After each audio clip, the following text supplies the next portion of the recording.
Hello and welcome to the chemistry class once again. आज हम पढ़ते हैं बियर लैम्बर्ट लॉ के बारे में कुछ बातें, जिसे लैम्बर्ट बियर लॉ भी कहा जाता है और कई बार केवल इसको बियर लॉ के नाम से भी पुकारा जाता है। आइए देखते हैं इसके बारे में कुछ बातें। Absorption loss for UV visible spectroscopy. हम यूवी विजिबल स्पेक्ट्रोस्कोपी पढ़ रहे हैं और उसमें जिस नज़रिए से लैम्बर्ट बियर लॉ को या एब्जॉर्प्शन लॉस को पढ़ा जाता है, उसी संदर्भ में हम आज इन लॉस को पढ़ते हैं।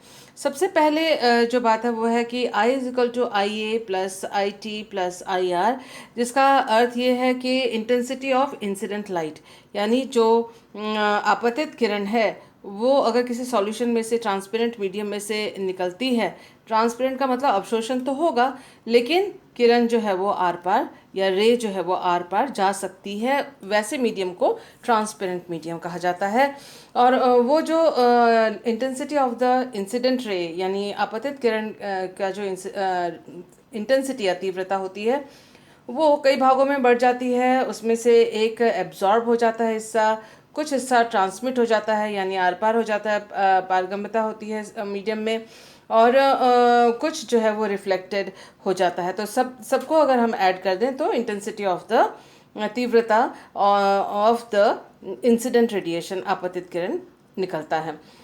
लैम्बर्ट्स लॉ के अनुसार this law states that when a monochromatic light मतलब एक ही वेवलेंथ हो जिसके अंदर, तो एक वर्णी प्रकाश, जब एक monochromatic light passes through a transparent medium, the rate of decrease of intensity with the thickness of the medium is proportional to the intensity of the light। यानी किसी भी ट्रांसपेरेंट होमोजीनियस यानी समांगी और पारगम्यता जिसमें होता है, उस मीडियम में से, माध्यम में से अगर कोई लाइट निकल रही है, तो थिकनेस यानी पाथ लेंथ, यानी गमन पथ का जो भी की लंबाई है, उस या जितने में से सॉल्यूशन की लंबाई में से वो लाइट जो है वो गुजर रही है, तो उसके साथ तीव्रता की जो घटने का जो दर होता है वो इन प्रोपोर्शनल, डायरेक्टली प्रोपोर्शनल होता है to the intensity of the light की जो इंटेंसिटी है, तीव्रता है, उसके प्रोपोर्शनल या समानुपाती होता है कि जो किस हिसाब से, किस दर से इंटेंसिटी या तीव्रता घट रही है थिकनेस के साथ, सॉल्यूशन के चौड़ाई के साथ, जिस चौड़ाई से होकर वो लाइट गुजर रही हो।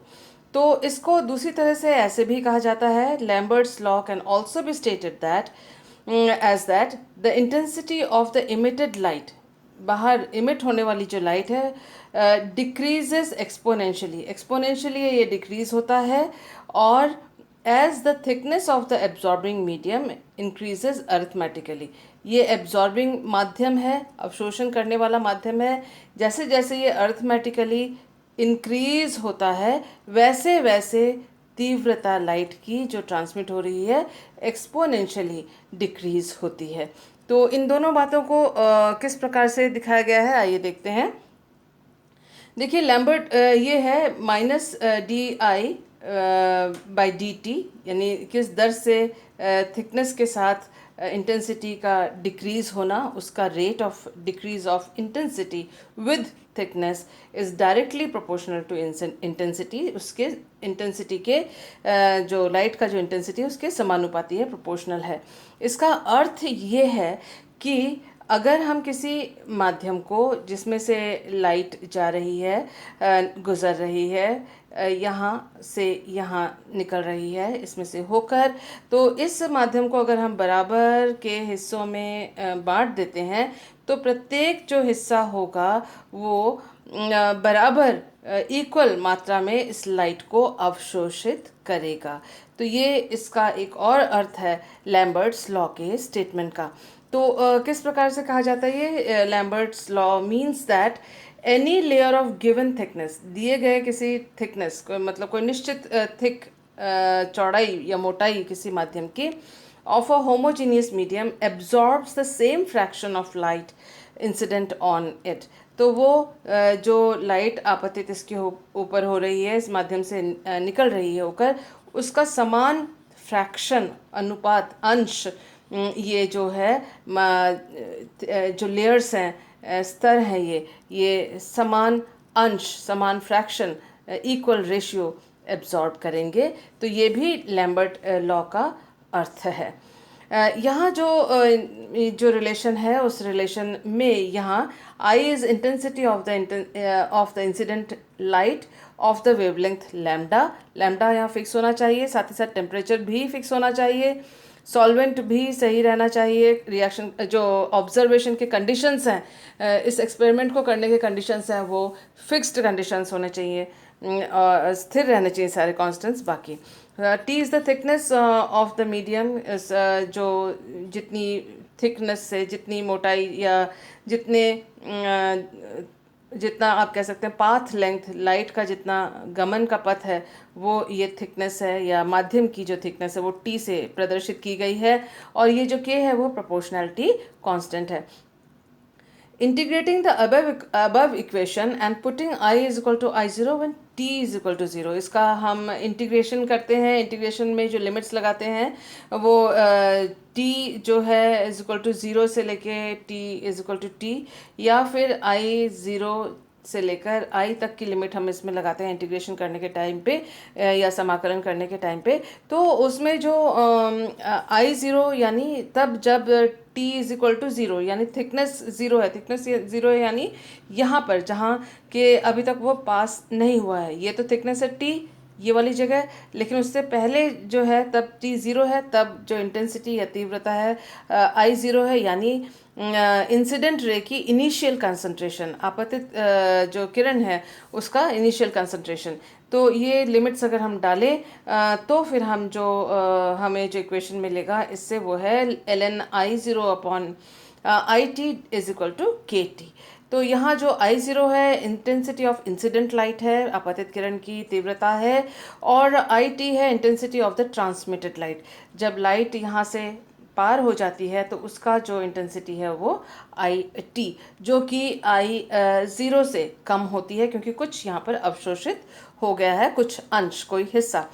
और इसको फिर अगर हम बेस ई में अगर हम इसको करते हैं नेचुरल लॉग से, तो ये इस तरह से फॉर्म में आ जाएगा ये वाली इक्वेशन, और इसको कहेंगे लैम्बर्ट्स लॉ का मैथमेटिकल रूप। यहाँ जो के है वो constant which depends on the lambda and the nature of the absorbing medium, अवशोषण करने वाले माध्यम पर और लैम्डा के नेचर पर के का वैल्यू डिपेंड करता है, जो कि एक कांस्टेंट है। अगर ये फिक्स हो जाए, लैम्डा फिक्स हो जाए और माध्यम जो है वो फिक्स हो जाए, तो के का मान भी फिक्स हो जाता है।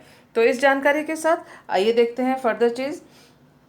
On changing from natural log to common log, common log में अगर हम इसको चेंज करते हैं तो IT is equal to I0 into 10 to the power minus KT आ जा रहा है। यहाँ पर जो K है उसकी वैल्यू है, ये कैपिटल K है, बड़ा वाला K है, वो है स्मॉल k डिवाइडेड बाई 2.3026, और इसको कहते हैं हम एब्जॉर्प्शन कोफिशिएंट।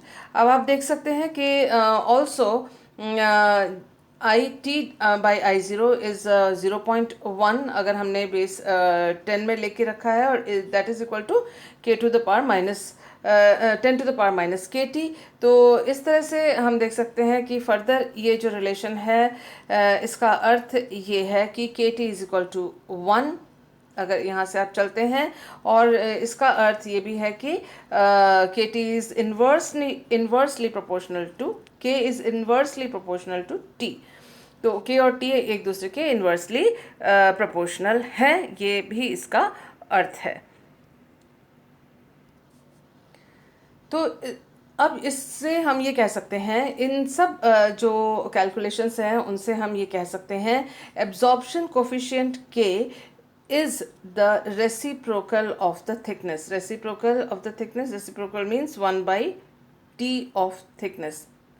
तो थिकनेस का रेसिप्रोकल है K, तो थिकनेस क्या है T, उसका रेसिप्रोकल क्या होगा 1 by T।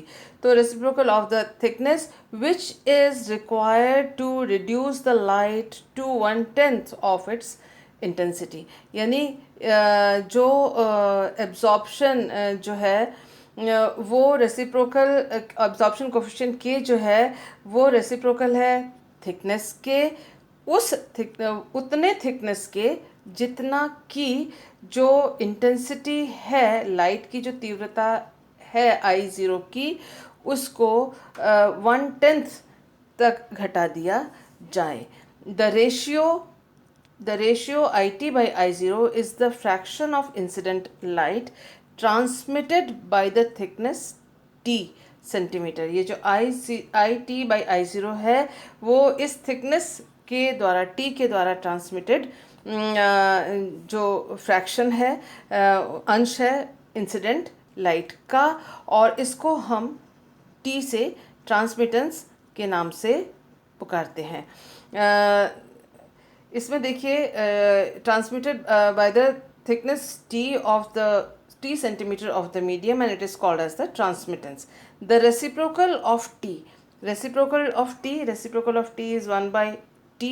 तो reciprocal of T is A, और A है absorbance, T है transmittance पारगम्यता, ये है अवशोषणांक, और इसमें ये है log I0 by IT इसका मान है, और A is equal to log, ये देखिए यहाँ लिखा हुआ है I0 अपन IT, एंड दस अतः फॉर अ गिवन लैम्डा, क्योंकि लैम्डा इस ऑब्जर्वेशन में फिक्स है, for a given lambda a medium with absorbance 1 transmits 10% of the incident light. This is an important information, ध्यान में रखिएगा कि अगर किसी भी फिक्स लैम्डा के लिए, आपको मालूम है लैम्बर्ट्स बियर लॉ में या लैम्बर्ट्स लॉ में या बियर्स लॉ में इसको फिक्स रखा जाता है लैम्डा को, तो for a given lambda a medium, अगर किसी माध्यम का हम कहते हैं एब्जॉर्बेंस उसका 1 है, क्या अर्थ है उसका अर्थ ये है कि उस माध्यम में से जो है केवल 10% लाइट जो है इंसिडेंट रेडिएशन की 10% मात्रा उसमें से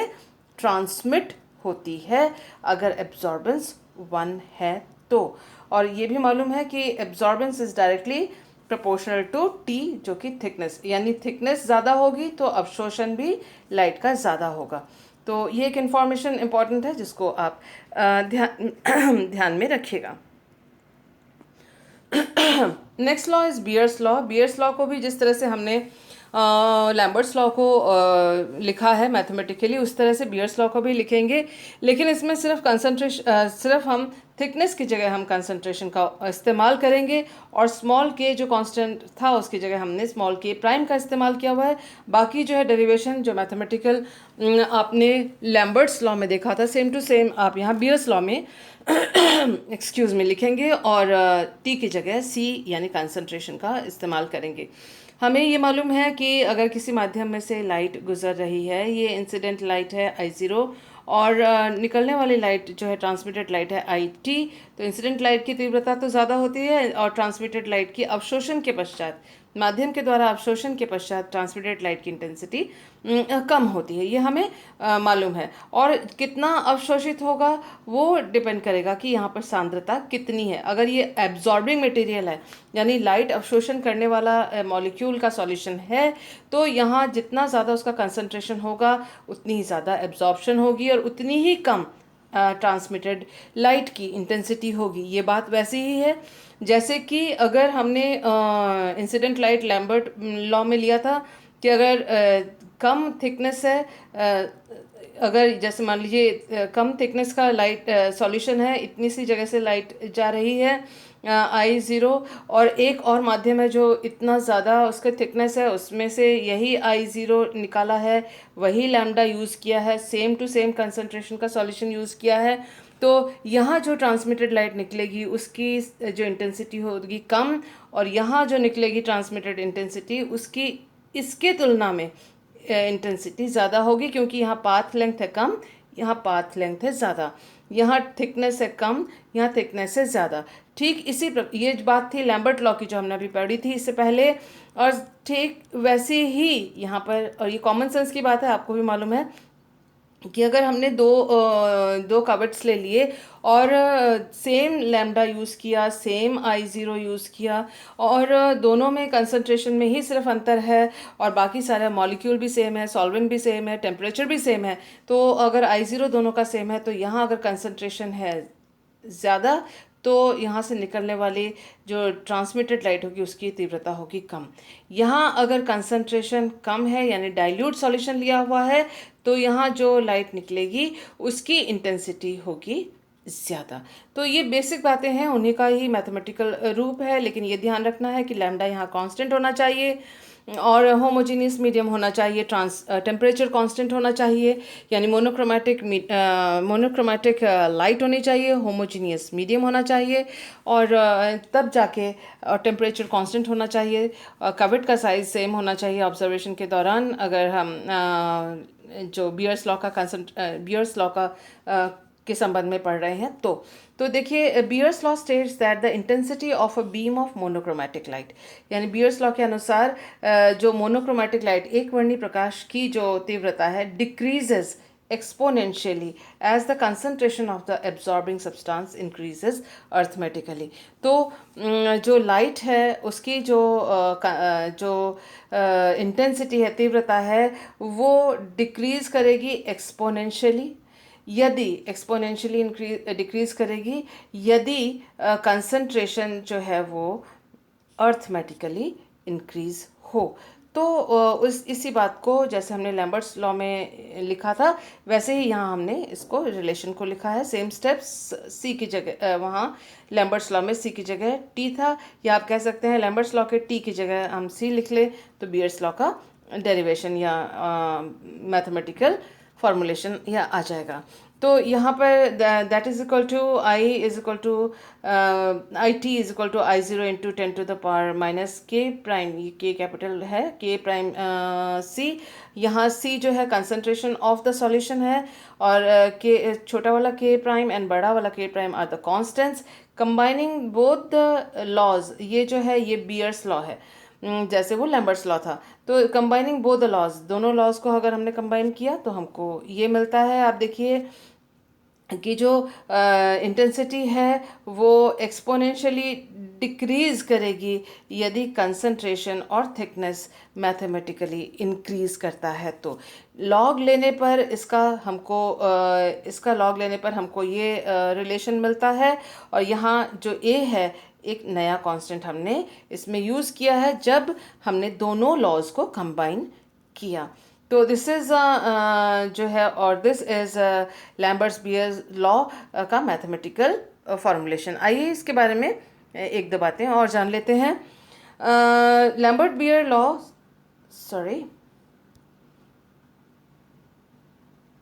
Lambert-Beer law states that the quantity of light absorbed by a dissolved substance in a fully transmitting solvent, इस नियम के अनुसार ये कहता है कि क्वांटिटी ऑफ लाइट एब्जॉर्ब माने वो जो हिस्सा जो मान लाइट का जो एब्जॉर्ब हो जाएगा, अवशोषित हो जाएगा बाई ये सब्सटेंस, किसी भी सब्सटेंस के द्वारा, किसी भी मॉलिक्यूल के द्वारा जो कि dissolved in a fully transmitting solvent, जो पूरी तरह से पारगम्यता जो सॉल्वेंट सॉल्यूशन का होता है, पारगम्य सॉल्वेंट होता है उसके अंदर वो घोल दिया जाए। पारगम्य सॉल्वेंट का अर्थ यह है कि सॉल्वेंट लाइट को, लैम्डा को एब्जॉर्ब, अवशोषित न करे। जितना भी लाइट इसमें से लैम्डा वाला निकल रहा है सारा का सारा इसमें से आर पार हो जाए। यानी अगर इसमें सॉल्वेंट में किसी सब्सटेंस को घोला जाए तो जो अवशोषण होगा वो केवल सब्सटेंस के द्वारा होगा, सॉल्वेंट के द्वारा ना हो, इसीलिए उसको कहते हैं fully transmitting solvent.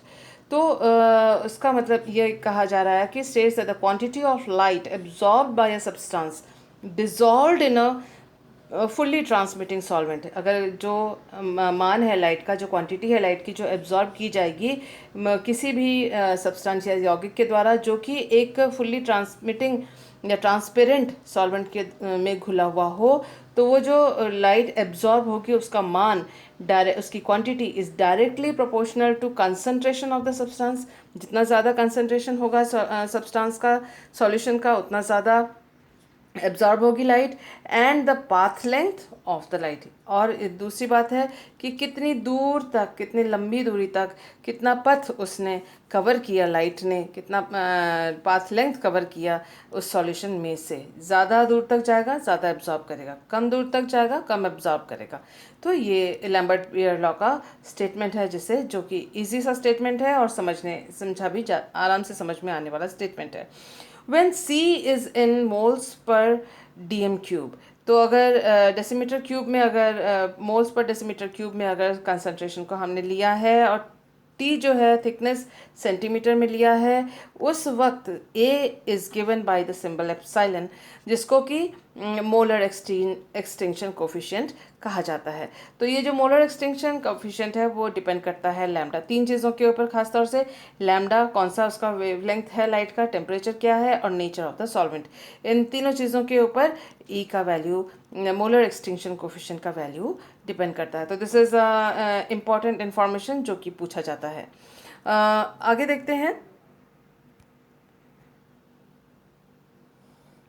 For spectroscopic sales, जो कवेट्स होते हैं जिसको स्पेक्ट्रोस्कोपिक सेल्स कहते हैं, इससे पहले वाले वीडियो में मैंने आपको दिखाया था, टी इज़ कांस्टेंट। मतलब ये कोई सेल जो क्वार्ट्ज का बना हुआ है जो कि ट्रांसपेरेंट है, यानी ये कुछ लाइट एब्जॉर्ब नहीं करता। तो ये जो सेल बना हुआ है वो तो लंबा या छोटा, या आप कह सकते हैं इसका आकार बदलता नहीं है। तो इसमें जो है टी जो है वो कांस्टेंट, पाथ लेंथ कांस्टेंट होगी, लैम्डा हमारा फिक्स होता है, temperature and solvent is constant, और यू कैन से टेम्परेचर भी हम कांस्टेंट रखते हैं एक्सपेरिमेंट के द्वारा, सॉल्वेंट को भी कांस्टेंट रखते हैं और या सेम रखते हैं। And the Lambert Beer law और बियर लैम्बर्ट लॉ में बी रिटन एज।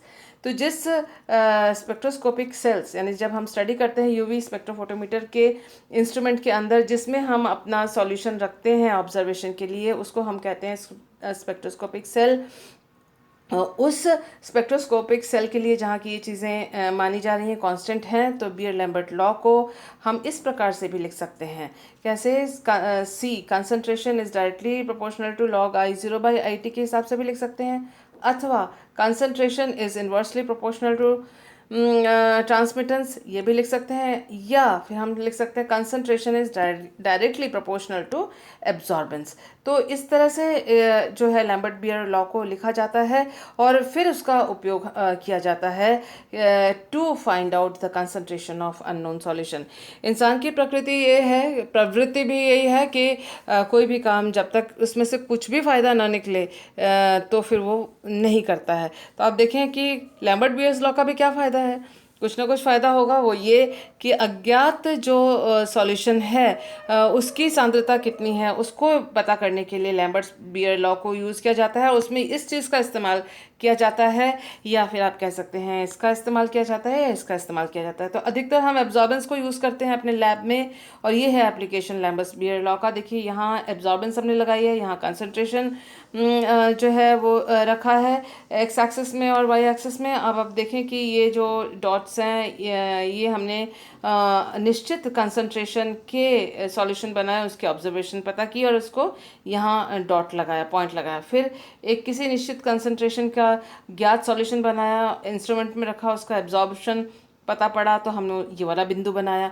इसी प्रकार से एक और सांद्रता का विलयन हमने बनाया और जो है उसका इंस्ट्रूमेंट में एब्जॉर्प्शन नोट किया, तो यहाँ उसको प्लॉट किया।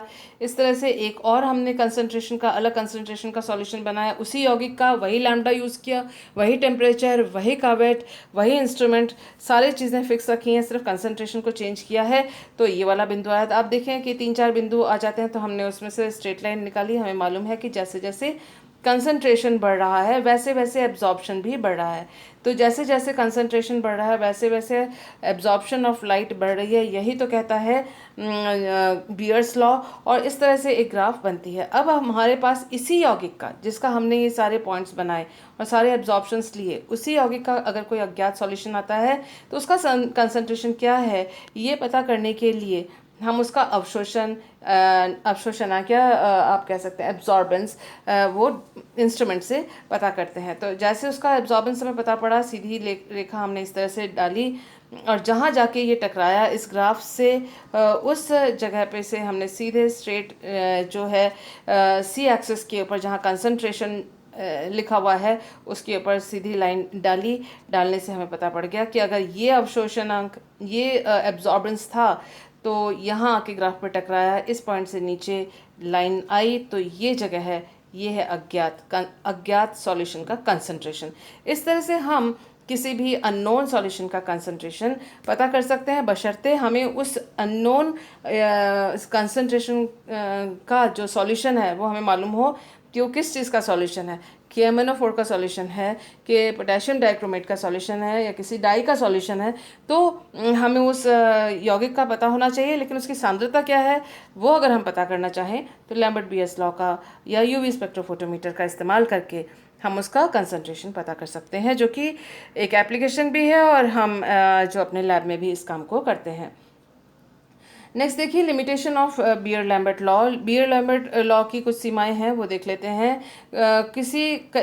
यूँ तो अगर हमने एब्जॉर्बेंस और कंसंट्रेशन के बीच में लाइन डाली तो ग्राफ हमने बनाया, तो बियर लैम्बर्ट लॉ के हिसाब से के अनुसार जो है ये स्ट्रेट लाइन आनी चाहिए, लेकिन ये स्ट्रेट लाइन कई बार होती नहीं है। तो डेविएशन के क्या कारण हैं? ये स्ट्रेट लाइन की जगह वो यूँ मुड़ जाएगा या कभी यूँ मुड़ जाएगा, तो क्या कारण है? तो causes of deviation from the rule is due to following reasons, निम्न कारणों से। When different forms of absorbing molecules are in equilibrium, for example keto enol tautomerism. ये कभी ऐसा हो सकता है कि भिन्न भिन्न प्रकार के जो फॉर्म हैं, रूप हैं, उसी मॉलिक्यूल के आपस में साम्यावस्था में है, जैसा कि कीटो एनॉल टॉटोमेरिज्म। ऐसी अवस्था में जो है लैम्बर्ट्स बीयर्स लॉ जो है वो फॉलो नहीं होता। Electrostatic attraction between molecules at high concentration, यदि सांद्रता ज़्यादा है यानी 0.01 मोल से ज़्यादा अगर कंसंट्रेशन है, तो ऐसे स्थिति में मॉलिक्यूल्स अपने आसपास होते हैं, एक दूसरे के पास आने लगते हैं और उनके बीच में इलेक्ट्रोस्टैटिक आकर्षण बल बढ़ जाता है, जिससे कि लैम्बर्ट बियर लॉ फॉलो नहीं होता। इसके अलावा लाइट अगर स्कैटर हो जाती है पार्टिकल्स के द्वारा, तो यानी पार्टिकल्स का साइज़ बड़ा हो या ट्रांसपेरेंट मीडियम नहीं, ट्रांसपेरेंट सॉल्यूशन ना बने, ऐसे में भी लैम्बर्ट्स बियर लॉ फॉलो नहीं होता। फ्लोरेसेंस या फॉस्फोरेसेंस की अगर प्रक्रिया होती है तो ऐसे में भी लैम्बर्ट्स बियर लॉ फॉलो नहीं होता। Changes in refractive index at higher concentration, higher concentration में रिफ्रैक्टिव इंडेक्स अगर मॉलिक्यूल सॉल्यूशन का चेंज हो जाता है तो भी लैम्बर्ट बियर लॉ फॉलो नहीं होता। Shift in chemical equilibria due to ionization और डिसोसिएशन, आयोनाइजेशन हो सकता है, हाइड्रोजन बॉन्डिंग हो सकती है, डिसोसिएशन हो सकता है, तरह तरह की जो इस तरह से चेंजेस अगर आते हैं मॉलिक्यूल के अंदर तो भी लैम्बर्ट बियर लॉ फॉलो नहीं होता। अगर टेम्परेचर कांस्टेंट नहीं हो, स्थायी नहीं हो टेम्परेचर, तो भी लैम्बर्ट बियर लॉ फॉलो नहीं होगा। उसी तरह से अगर लैम्डा फिक्स नहीं हो तो भी लैम्बर्ट बियर लॉ फॉलो नहीं होगा। तो आइए देखते हैं कुछ और जानकारियाँ। ये देखिए जो आपको मैंने बताया था, ये deviation from Lambert Beer law है, ये स्ट्रेट लाइन होनी चाहिए, ये है आइडियल सिचुएशन, लेकिन डेविएशन होता है कई कारणों से जिनको अभी हमने पढ़ा। आई होप आज की जो इन्फॉर्मेशन है आपको समझ में आई होगी, और इसमें से कई चीज़ें जो है वो कॉम्पिटिटिव एग्जामिनेशंस में पूछी जाती हैं, और ये जो इन्फॉर्मेशंस हैं वो रेगुलर जो अपने यूजी पीजी के एग्जामिनेशंस हैं उनमें भी पूछी जाती हैं। मुझे उम्मीद है आज की बातें आपको समझ में आई होंगी।